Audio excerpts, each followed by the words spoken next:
करता था, लेकिन कुछ दिनों पहले ही वो फैक्ट्री बंद पड़ गई और वो बेरोजगार हो गया। धनिया की पत्नी बहुत पहले ही गुजर गई थी। धनिया की एक 10 साल की बेटी सिया भी थी। वैसे ही उसके घर का गुजारा बहुत मुश्किल से चलता था। ऊपर से उसकी नौकरी भी चली गई तो घर चलाना और भी मुश्किल हो गया। नौकरी चले जाने की बात उसने सिया को नहीं बताई। रोज की तरह धनिया सुबह घर से निकलता नौकरी की तलाश में और शाम को नौकरी ना मिलने पर थका हारा वापस घर आ जाता। सिया, सिया, ओ सिया बेटी। अरे पापा, आप आ गए फैक्ट्री से? पर आज भी मैं तेरे लिए रंग और पिचकारी लाना भूल गया। अरे कोई बात नहीं पापा, कल ले आना। फैक्ट्री के सेठ ने बोला है होली पर सबको दिवाली की तरह बोनस मिलेगा। जब बोनस मिलेगा उन पैसों से मैं तुम्हारे लिए रंग, पिचकारी और ढेर सारी मिठाइयाँ लाऊंगा। सिया को पता था कि फैक्ट्री बंद होने के कारण उसके बाबा के पास अब कोई काम धंधा नहीं है। अब वो किसी की दुकान में झाड़ू लगा लिया करते हैं या पीठ पर बोझा उठाकर 2 पैसे लाकर जैसे तैसे घर चला लेते हैं। कभी कभी तो कोई काम नहीं मिलता तो खाली हाथ ही घर लौटना पड़ता है। एक दिन धनिया काम की तलाश में बाजार की तरफ जा रहा होता है। देखते देखते होली भी पास आ गई। कल होली है और मैं अभी तक अपनी बेटी के लिए रंग और पिचकारी भी नहीं ला पाया। धनिया ये सब सोचता हुआ चले जा रहा था। तभी उसकी नजर एक रंग और पिचकारी की दुकान पर गई। इस दुकान में मुझे जरूर कोई न कोई काम मिल जाएगा। तो मालिक के पैसों के बदले में अपनी बेटी के लिए रंग और पिचकारी मांग लूंगा। मालिक, कोई काम मिलेगा? कोई काम नहीं है। मैं कोई भी काम कर लूंगा मालिक। झाड़ू लगा दूं या झाड़ पोछा कर दूं दुकान में, कुछ भी। एक बार में सुनाई नहीं देता क्या?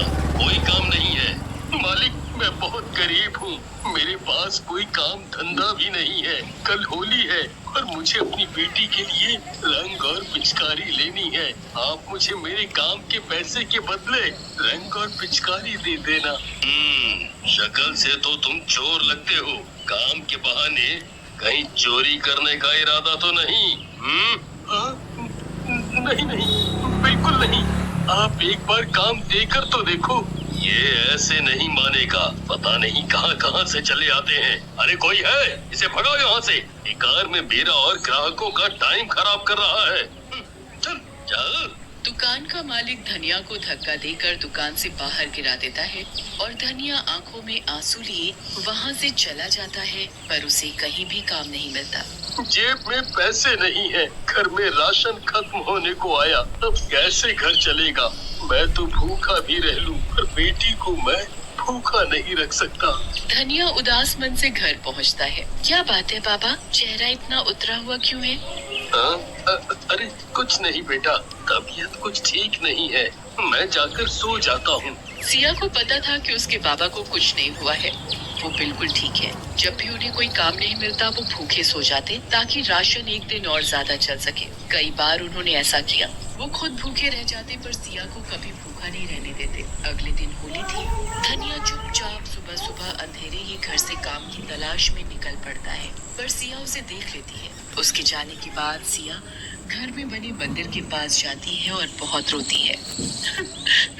माँ, मेरी तो अपनी माँ भी नहीं, पर तू तो पूरे जगत की माँ है, तो मेरी भी माँ हुई ना। एक पीठी झोली फैलाकर अपनी माँ के सामने भीख मांगती है कि मेरे बाबा को दुख मत दो, वो बहुत दुखी है। माँ, मैं तुझसे कोई धन दौलत नहीं मांगती, पर मेरे बाबा को कोई काम दिला दो जिससे वो 2 वक्त की रोटी खा सके। कल रात भी मेरे बाबा बिना खाए सो गए।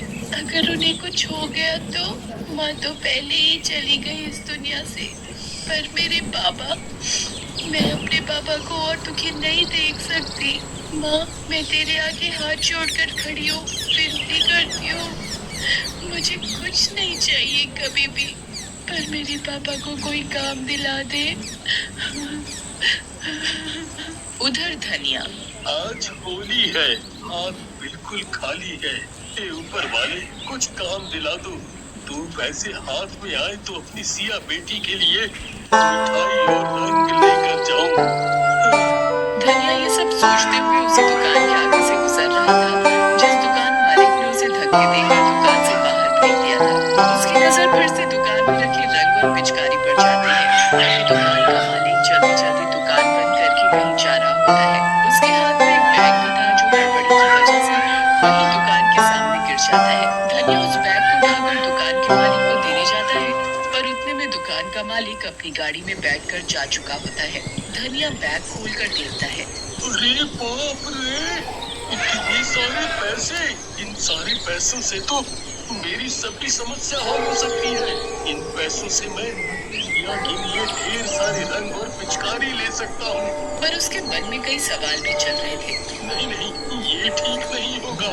पता नहीं किस काम के लिए उन्होंने ये पैसे अपने पास रखे हों। ये सोचकर धनिया उस दिशा में बैग लेकर भागा जिस दिशा में मालिक की गाड़ी गई थी। पर धनिया को तो दूर दूर तक मालिक की गाड़ी नहीं दिखी। वो वापस दुकान की तरफ गया और मालिक का वही इंतजार करने लगा, पर दुकान का मालिक तो वहाँ नहीं आया। फिर उसने आसपास की दुकानों से दुकान के मालिक के बारे में पता करने की कोशिश की, पर उसे कुछ पता नहीं चला।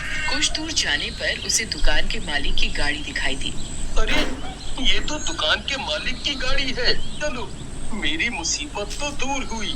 ये बैग उन्हें वापस करके बोझ हल्का करूं। वो ये सब सोच ही रहा होता है कि तभी उसकी नजर दुकान के मालिक पर पड़ती है। वो अस्पताल के सामने खड़े थे और उनके साथ एक औरत भी थी जो उसकी पत्नी थी पूजा। वो दोनों ही बहुत रो रहे थे।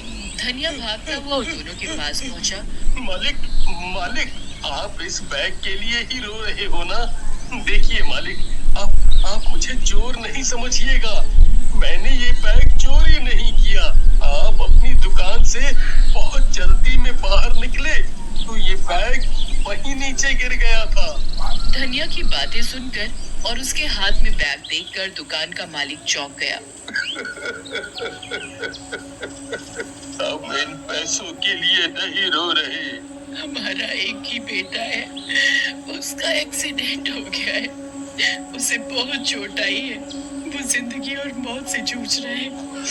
डॉक्टर ने बोला है उसका खून बहुत बह गया है। खून की जरूरत है उसे, पर हम दोनों में से उसका ब्लड ग्रुप मैच नहीं हुआ। एक आदमी बड़ी मुश्किल से खून देने को राजी तो हुआ, पर बदले में उसने बहुत सारे रुपए मांगे। ये रुपए उसी को देने के लिए थे, पर अस्पताल पहुंचकर मैंने देखा कि रुपयों से भरा बैग जो मेरे हाथों में नहीं था, बिना पैसों के वो आदमी खून देने को तैयार नहीं हुआ और यहाँ से चला गया।